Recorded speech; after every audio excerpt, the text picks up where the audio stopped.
അന്തരിച്ച കയർ ബോർഡ് ജീവനക്കാരി ജോളി മധു ആശുപത്രിയിൽ പ്രവേശിക്കും മുൻപ് എഴുതിയ കത്ത് പുറത്ത്.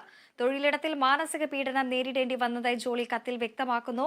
വാർത്തയുടെ വിശദാംശങ്ങളുമായി രേണുക രാജേന്ദ്രൻ ചേരുന്നു. രേണുക, അന്തരിച്ച കയർ ബോർഡ് ജീവനക്കാരി ജോളി മധുവിന്റെ കത്താണ് ഇപ്പോൾ പുറത്തായിരിക്കുന്നത്. തൊഴിലിടത്ത് മാനസിക പീഡനം നേരിടേണ്ടി വന്നതായി കത്തിൽ പറയുന്നു. വിവരങ്ങൾ എങ്ങനെയാണ്?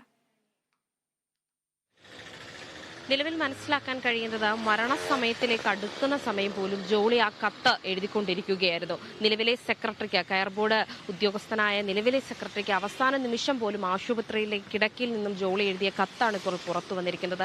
അതിൽ വളരെ ക്ഷമാപണ രീതിയിൽ അല്ലെങ്കിൽ കെഞ്ചുകയാണ്.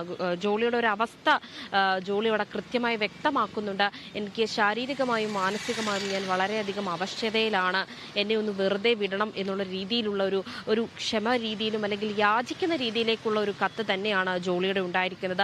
ഈ കത്ത് കൃത്യമായി ജോളിക്ക് പൂർത്തിയാക്കാൻ കഴിഞ്ഞിട്ടില്ല. ഇത് എഴുതിക്കൊണ്ടിരിക്കുന്ന സമയത്താണ് ജോളി മരണത്തിലേക്ക് അടുത്തിരിക്കുന്നത് വേണം മനസ്സിലാക്കാൻ. തലച്ചോറിൽ രക്തസ്രാവം, ഇത് എഴുതിക്കൊണ്ടിരിക്കുന്ന സമയത്ത് തലച്ചോറിൽ രക്തസ്രാവം ഉണ്ടാകുകയും അങ്ങനെയാണ് ജോളി ആ മരണത്തിന് കീഴടങ്ങിയിരിക്കുന്നത്.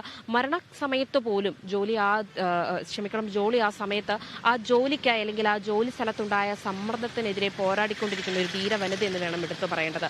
നിലവിൽ ജോളിയുടെ വീട്ടിൽ, പാലാരിവട്ടത്തുള്ള ജോളിയുടെ വീട്ടിൽ ഇപ്പോൾ പള്ളിയിൽ നിന്നും പള്ളിയിലച്ഛനും മറ്റുള്ളവരും എത്തി പ്രാർത്ഥനയും ചടങ്ങുകളിലേക്കും കടക്കുകയാണ്. ഏകദേശം 12 മണി 1 മണിയോടുകൂടി തന്നെ ഇടപ്പള്ളിയിൽ വെച്ച് ജോളിയുടെ സംസ്കാരം ഉണ്ടാകുന്നതാണ്. കുടുംബം ഇപ്പോഴും ആവശ്യപ്പെടുന്നത് MSME മന്ത്രാലയത്തിൽ തനിക്ക് വിശ്വാസമില്ലെന്നും അതോടൊപ്പം തന്നെ ഒരു സ്വതന്ത്ര കമ്മിറ്റി, ഈ ജോളിയുടെ കേസുമായി സംബന്ധിച്ച് ഒരു സ്വതന്ത്ര കമ്മിറ്റി രൂപീകരിക്കുകയും സ്വതന്ത്ര കമ്മിറ്റി ഇതിലൊരു അന്വേഷണം ഉണ്ടാകുന്നത്. കാരണം മരണസമയത്തിന് മുമ്പ് പോലും ജോളി MSME മന്ത്രാലയത്തിനും രാഷ്ട്രപതിക്കും പ്രധാനമന്ത്രിക്കും നിരവധി പേർക്ക് ഇങ്ങനെ ഒരു കത്ത് കൊടുത്തിട്ടുണ്ട്. നിലവിൽ യാതൊരു മാറ്റവും ഉണ്ടായിട്ടില്ല. നേരിട്ട് കണ്ട് സംസാരിക്കാനുള്ള പല ഉദ്യോഗസ്ഥരെയും കണ്ട് നേരിട്ട് ജോളി സംഭവ സ്ഥലത്തുണ്ടായ കാര്യങ്ങൾ അല്ലെങ്കിൽ ജോലി സ്ഥലത്തുണ്ടായ മാനസിക സമ്മർദ്ദത്തെ പറ്റി പറഞ്ഞിട്ടുണ്ട്.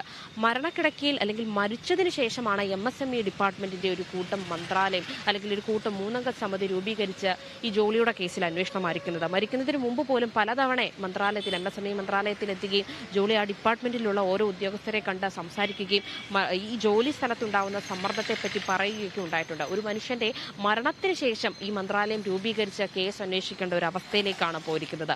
നിരന്തരമായി ഒരു കേസിന്റെ പുറകിൽ ഓടിയിട്ടുള്ള ഒരു വ്യക്തിയാണ് ജോളി.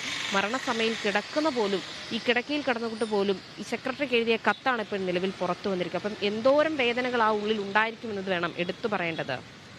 വൃന്ദ. രേണുക, അതോടൊപ്പം തന്നെ ഈ ജോളി മധുവിന്റെ സംസ്കാര ചടങ്ങുകൾ ഇന്ന് നടക്കുമെന്ന് അറിയാൻ സാധിക്കുന്നു. ഇതുമായി ബന്ധപ്പെട്ടുള്ള വിവരങ്ങൾ എന്തെങ്കിലും പുറത്തു വരുന്നു?